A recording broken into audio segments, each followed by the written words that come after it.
లో అంత పెద్ద పొజిషన్ లోకి రావాలంటే చాలా కష్టపడాలి.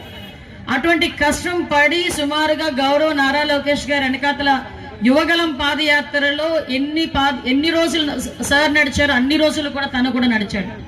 అదే కాకుండా అంతకు ముందు కూడా ఎక్కడైనా ఒక చిన్న యాజిటేషన్ జరిగితే ఫస్ట్ మాకు వచ్చిన న్యూస్ ఏంటంటే ప్రణవ్ గోపాల్ అరెస్ట్ అని వచ్చేదన్నమాట. ఫస్ట్ స్క్రోలింగ్ కూడా మాకు అంటే ఎక్కడ కూడా స్టూడెంట్ వింగ్ అసోసియేషన్ కి అధ్యక్షుడిగా చేసిన తర్వాత ఎక్కడ చిన్న అన్యాయం జరిగినా స్టూడెంట్స్ కి కానీ పార్టీకి సంబంధించి కానీ అక్కడ నేను ఉన్నాను అని చెప్పి వెళ్ళటమే కాకుండా వాళ్ళకి భరోసాగా నించునేవాడు.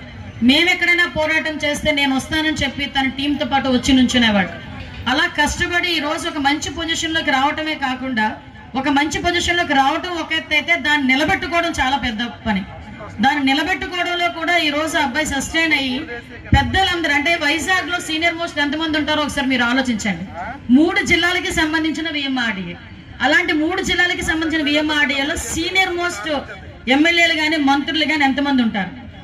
వాళ్ళందరినీ కూడా ఈరోజు ఒక రకంగా చెప్పాలంటే వాళ్ళందరితో కోఆర్డినేషన్ తో ముందుకెళ్తూ ఈరోజు ఒక మంచి పేరుతో ముందుకు నడుస్తున్న మన ప్రణవ్ గోపాల్కి మళ్ళీ ఒకసారి నేను మనస్ఫూర్తిగా మైక్రోపేట నియోజకవర్గం తరఫున నేను ధన్యవాదాలు తెలియజేసుకుంటూ, అదేవిధంగా మనందరికీ కూడా విఎంఆర్డీఏ వీసీ గారు తేజ్ భరత్ గారు IAS